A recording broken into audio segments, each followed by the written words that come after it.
ભગવાન શિવ જે પોતાના અમરેશ્વર રૂપમાં કોઈ પણ જીવજંતુને મૃત્યુ અને પુનર્જન્મના ચક્રથી મુક્ત કરીને તેને અમર બનાવી શકે છે અને ભગવાન શિવના આ જ રૂપના દર્શન કરવા માટે સાલ દર સાલ લાખોની સંખ્યામાં ભક્તો કઠિન યાત્રા કરીને એવા મંદિરના દર્શન કરવા માટે જાય છે જે ગુફામાં વસેલું છે।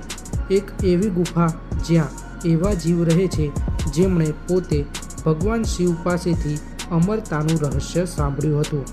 એક એવી ગુફા જ્યાં બરફનું સ્વયંભૂ શિવલિંગ બને છે।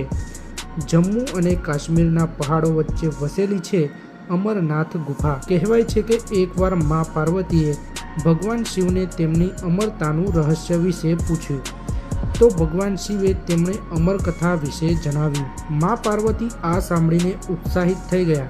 તેમણે ભગવાન શિવને અનુરોધ કરતા કહ્યું કે તેઓ તેમણે પણ અમરકથા વિશે જણાવે, પરંતુ ભગવાન શિવ નહોતા ચાહતા કે તેમના બંને સિવાય અન્ય કોઈ આ કથા સાંભળીને તેનો ખોટો ફાયદો ઉઠાવે। એટલા માટે તેમણે પહાડોના વચ્ચે એવી જગ્યા શોધી જ્યાં સંસારનું કોઈ પણ જીવ મોજૂદ ના હોય અને માન્યતાઓના અનુસાર જમ્મુ અને કાશ્મીરના અનંતનાગમાં 13,000 ફીટની ઊંચાઈએ વસેલી અમરનાથ ગુફા એ જ જગ્યા છે। એવું માનવામાં આવે છે કે અમરનાથ ગુફાને સૌથી પહેલાં એક મુસ્લિમ ગોવાળિયાએ શોધી હતી। આ પ્રચલિત કહાની અનુસાર સાલ 1850ની એક બપોરે બુતા મલિક નામનો એક ગોવાળિયો અમરનાથની ગુફાઓની આસપાસ પોતાના ઘેટા બકરા ચરાવી રહ્યો હતો। ત્યારે જ તેની મુલાકાત એક સાધુ જોડે થઈ, જેમને તેને એક કોલસાથી ભરેલી થેલી આપી અને કહ્યું કે આ પોટલી તે પોતાના સાથે ઘરે લઈ જાય અને થેલી ત્યારે જ ખોલે જ્યારે તે ઘરે પહોંચી જાય। બુતા મલિક કંઈ જ સમજી ના શક્યો। અંતે તેને સાધુની વાત માની લીધી અને તે ઘરે જતો રહ્યો। ઘરે પહોંચતા જ જેવી તેને પોટલી ખોલી તે દંગ રહી ગયો। એ થેલીમાં પડેલા કોલસાના ટુકડા સોનાના સિક્કા બની ચૂક્યા હતા। તે ખુશીથી પાગલ થઈ ગયો હતો અને તે દોડતો દોડતો પાછો એ સાધુને શોધવા અને તેમનો આભાર વ્યક્ત કરવા એ જગ્યાએ પાછો ગયો। ઘણું શોધ્યા પછી તેને સાધુજી તો ના મળ્યા, પરંતુ તેને એક ગુફા દેખાઈ। જ્યારે તે ગુફાની અંદર ગયો ત્યારે તેને બરફથી બનેલું એક શિવલિંગ દેખાયું।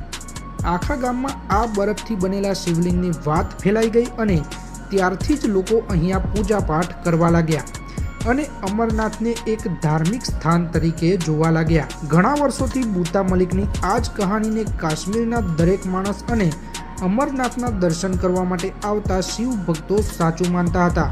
પરંતુ પછી ઇતિહાસમાં છુપાયેલી ઘણી એવી વાતો સામે આવી જે કંઈક અલગ જ વાસ્તવિકતા બતાવતી હતી।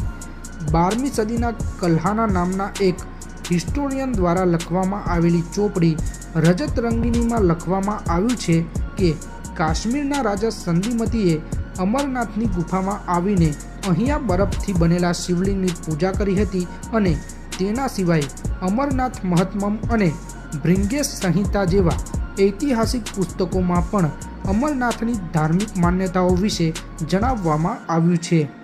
આ પુસ્તકો સાબિત કરે છે કે બુતા મલિકના પહેલાંથી પણ ઘણા લોકો આ ગુફા વિશે જાણતા હતા। આવી ઘણી ચોપડીઓ અને ગ્રંથોમાં પણ અમરનાથની ખૂબસૂરતી અને દિવ્યતા વિશે જણાવવામાં આવ્યું છે, પરંતુ અહીંયા કંઈક એવી વસ્તુઓ પણ છુપાયેલી છે જે આ ગુફાને એક રહસ્યમય ગુફા બનાવે છે।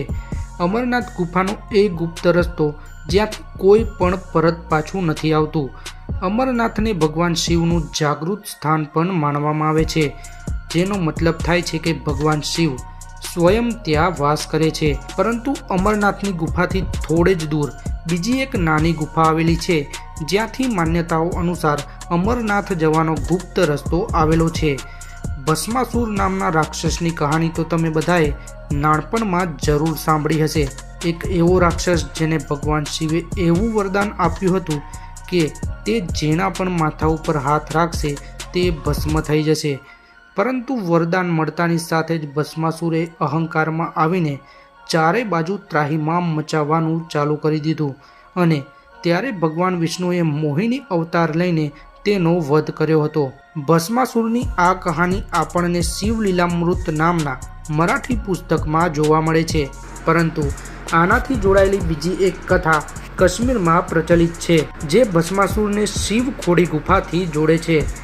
માનવામાં આવે છે કે ભગવાન વિષ્ણુના મોહિની અવતારમાં પ્રગટ થયાના પહેલાં ભસ્માસુર અને ભગવાન શિવ વચ્ચે એક ઘમાસાણ યુદ્ધ થયું હતું અને પોતાના જ આપેલા વરદાનના કારણે તેનો વધ કરવો ભગવાન શિવ માટે કઠિન થઈ ગયો હતો.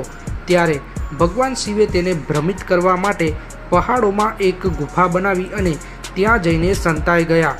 કહેવાય છે કે શિવખોડી શિવજી દ્વારા બનાવેલી એ જ ગુફા છે જ્યાંથી અમરનાથ ગુફા સુધી જવાનો ગુપ્ત રસ્તો છે, જ્યાંથી ભગવાન શિવ આ બંને ગુફાઓ વચ્ચે અવર જવર કરતા હતા.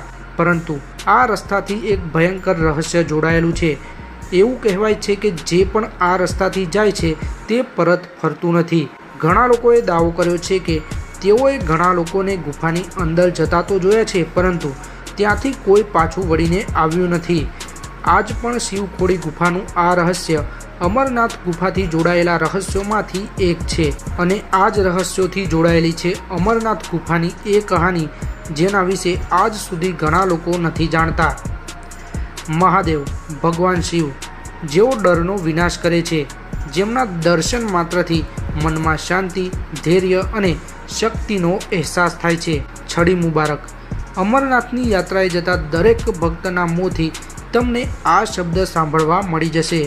એક પવિત્ર લાલ કપડામાં બાંધેલી લાલ છડીને અહીંયા વસેલા મંદિરમાં લાવવામાં આવે છે. કાર્ય અને પૂજા પાઠ થયા બાદ છડી મુબારક કહેવામાં આવે છે. પરંતુ શું તમે જાણો છો, આ પ્રથા શિવજીના એક ભક્ત દ્વારા શરૂ કરવામાં આવી હતી. એક એવો ભક્ત જે અમરનાથની યાત્રા કરવાવાળા પહેલા શિવ ભક્ત હતા.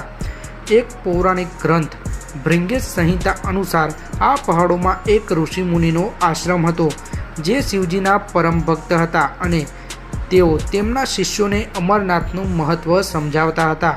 એક દિવસ તેઓ પોતાના શિષ્યોને લઈને અમરનાથની યાત્રાએ જવા નીકળી પડ્યા, પરંતુ રસ્તામાં તેમનો સામનો એક ભયંકર રાક્ષસથી થયો. એ રાક્ષસને જોઈને ઋષિએ તરત જ શિવજીની આરાધના કરી. વર્ષો સુધી તપસ્યા કરવાવાળા એ ઋષિની તપસ્યામાં એટલી શક્તિ હતી કે તેમની મદદ કરવા માટે સ્વયં ભગવાન શિવ પ્રકટ થયા.